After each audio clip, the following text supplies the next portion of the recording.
tuve que responder con otra pregunta. Contesté ¿en cuál de todas?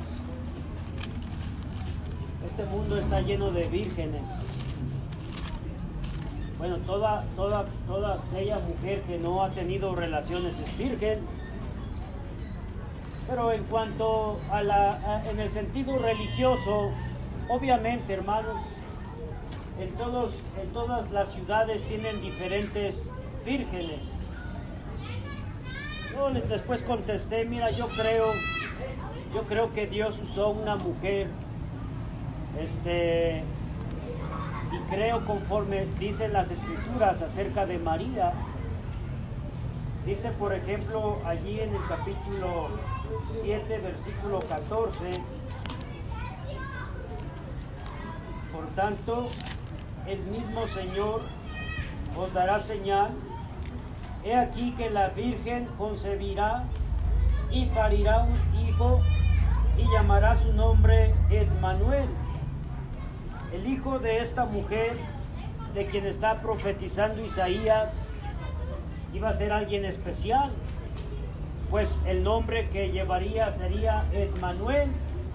Su declaración o su significado es: Dios es con nosotros. Nadie podía llevar ese nombre, únicamente aquel a quien Dios iba a elegir. Obviamente, cuando leemos pasajes como esto, pensamos en Jesucristo, porque Él es Emmanuel. De hecho, en Mateo capítulo 1, dice la Biblia que cuando el ángel apareció a José, le dijo: no temas de recibir a María por tu mujer, porque lo que van a hacer de él va a ser obra del Espíritu Santo, y su nombre se llamará Jesús o Emmanuel, que declarado es Dios con nosotros. Estaba profetizado antes de Jesucristo. Isaías profetizó más o menos 700 a 800 años antes de Jesucristo. Él dijo que Dios daría una señal de una mujer que iba a nacer Dios. De hecho, en Isaías capítulo 60 dice la Biblia que Jehová iba a nacer en esta tierra. O sea, Isaías está lleno de profecías tocante al nacimiento de Jesús. Dice, por ejemplo, en el capítulo 9, en el versículo 6, porque un niño nos es nacido, hijo nos es dado, y el principado sobre su hombro, y llamaráse su nombre admirable, consejero, Dios fuerte, Padre eterno, príncipe de paz.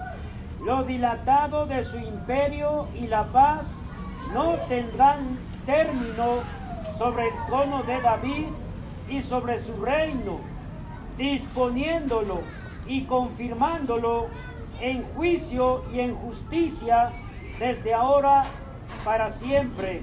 El celo de Jehová de los ejércitos hará esto. Esta era una profecía. Estamos hablando de Jesucristo. Solamente Él podía llevar ese nombre: consejero, príncipe de paz, Padre eterno, Dios fuerte. Y los judíos estuvieron esperando que se cumpliera la profecía. Yo pienso en tantos siglos, tantos años, desde que Isaías empezó a decir: van a ser un niño, su nombre va a ser consejero, Padre eterno, príncipe de paz, Dios fuerte. Es más, dice, lo dilatado de su imperio y la paz no van a tener término. Él iba a gobernar sobre el trono de David, y su reino iba a ser dispuesto y confirmado en juicio y en justicia. Es obvio, hermanos, que esta es una de las profecías más esperadas por el pueblo de Dios. Y pasaron los años, Pasaron 100 años, 200 años, 300 años, 400 años, y se iba pasando la voz de generación en generación. Pero todavía no sabían cuándo nacería ese Emmanuel, cuándo nacería ese Dios con nosotros, cuándo nacería Jesús, el que iba a favorecer al pueblo. Hasta que pasaron, como les digo, de 700 a 800 años, hasta Lucas capítulo 1, encontramos esa señal que se aproxima, y dice en el versículo 26, Lucas 1:26, y el sexto mes, el ángel Gabriel fue enviado de Dios a una ciudad de Galilea llamada Nazaret, a una virgen desposada con un varón que se llamaba José, de la casa de David, y el nombre de la virgen era María. Y entrando el ángel a donde estaba, dijo: Salve, muy favorecida, el Señor es contigo, bendita tú entre las mujeres. Mas ella, cuando le vio, se turbó de sus palabras y pensaba: ¿qué salutación fuese esta? Entonces el ángel le dijo: María, no temas, porque has hallado gracia cerca de Dios. He aquí concebirás en tu seno y parirás un hijo, y llamarás su nombre Jesús. Este será grande y será llamado Hijo del Altísimo, y le dará el Señor Dios el trono de David su padre, y reinará en la casa de Jacob por siempre, y de su reino no habrá fin. Entonces María dijo al ángel: ¿Cómo será esto? Porque no conozco varón. Y respondió el ángel, le dijo: el Espíritu Santo vendrá sobre ti, y la virtud del Espíritu te hará sombra, por lo cual también lo santo que nacerá será llamado Hijo de Dios.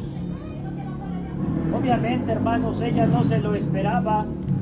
Esa jovencilla no se esperaba que la visitara un ángel, y estamos hablando del ángel Gabriel, aquel que habló con Daniel, aquel que ha hablado con varios a través de la historia.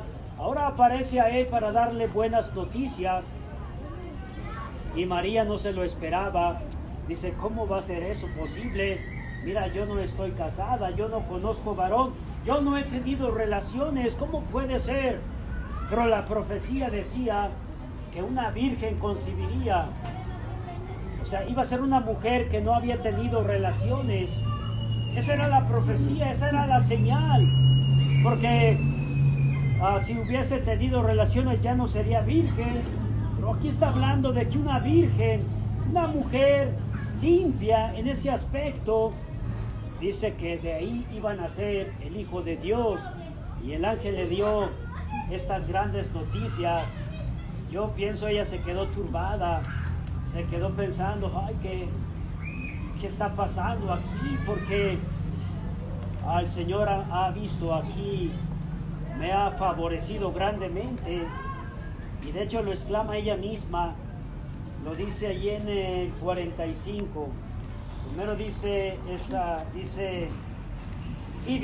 Marta, y bienaventurada la que creyó, esa es Elizabeth, perdón, y bienaventurada la que creyó, porque se cumplirán las cosas que le fueron dichas de parte del Señor. Entonces María dijo: engrandece mi alma al Señor, y mi espíritu se alegró en Dios mi Salvador, porque ha mirado a la bajeza de su criada. Porque he aquí, desde ahora me dirán bienaventurada todas las generaciones, porque me ha hecho grandes cosas el poderoso, y santo es su nombre. Y su misericordia de generación a generación a los que le temen. Hizo valentías con su brazo, esparció los soberbios del pensamiento de su corazón, quitó los poderosos de los tronos, y levantó a los humildes, a los hambrientos hinchó de bienes, y a los ricos envió vacíos, y etcétera. Ella sigue dando elevando como esta acción de gracias al Todopoderoso, porque dice: me ha hecho grandes cosas, el poderoso y santo es su nombre.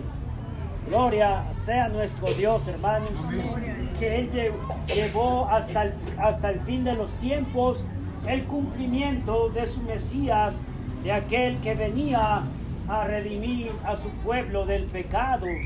Aunque obviamente si tú ves la acción de gracias de Elizabeth, y la de Zacarías, y la de Simeón, ellos estaban esperando aquel que los redimiría del yugo de Roma, porque en ese entonces ellos estaban bajo los enemigos de Roma, y ellos pensaban que por fin llegó el Salvador que nos rescataría de este yugo opresor. Pero aquí en la profecía de Isaías decía que Él salvaría al pueblo de sus pecados, porque era mucho más importante que de sus enemigos. El pecado es mucho más severo y más grave que los enemigos. El pecado condena, el enemigo solamente destruye. Y aquí encontramos a María haciendo exclamaciones: me ha hecho grandes cosas el poderoso. Yo creo que todos podemos exclamar que el poderoso ha hecho grandes cosas con nosotros. Mira, dice María: yo le doy gracias porque ha mirado a la bajeza de su criada. Bueno, la gente dice, ella es la reina. Ella dice, no, yo soy la criada. ¿Ves cómo es el pensamiento diferente?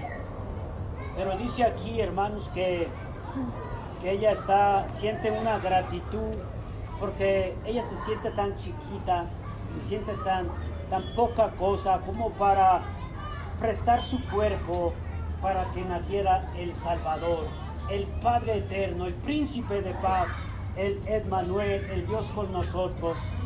Qué gloria, hermanos, para esa mujer pensar: ay, va a venir el Espíritu Santo y va a hacer una operación en mi vientre y van a nacer el Salvador.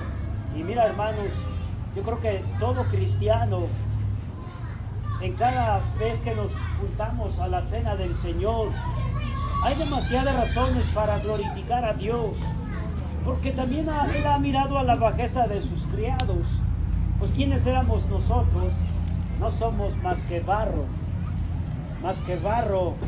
y barro en un sentido ni siquiera fino, hermanos. Yo le doy gracias a mi Dios, porque yo puedo decir como María: el poderoso ha hecho grandes cosas con nosotros. Él ha mirado a la bajeza de nosotros, hermanos.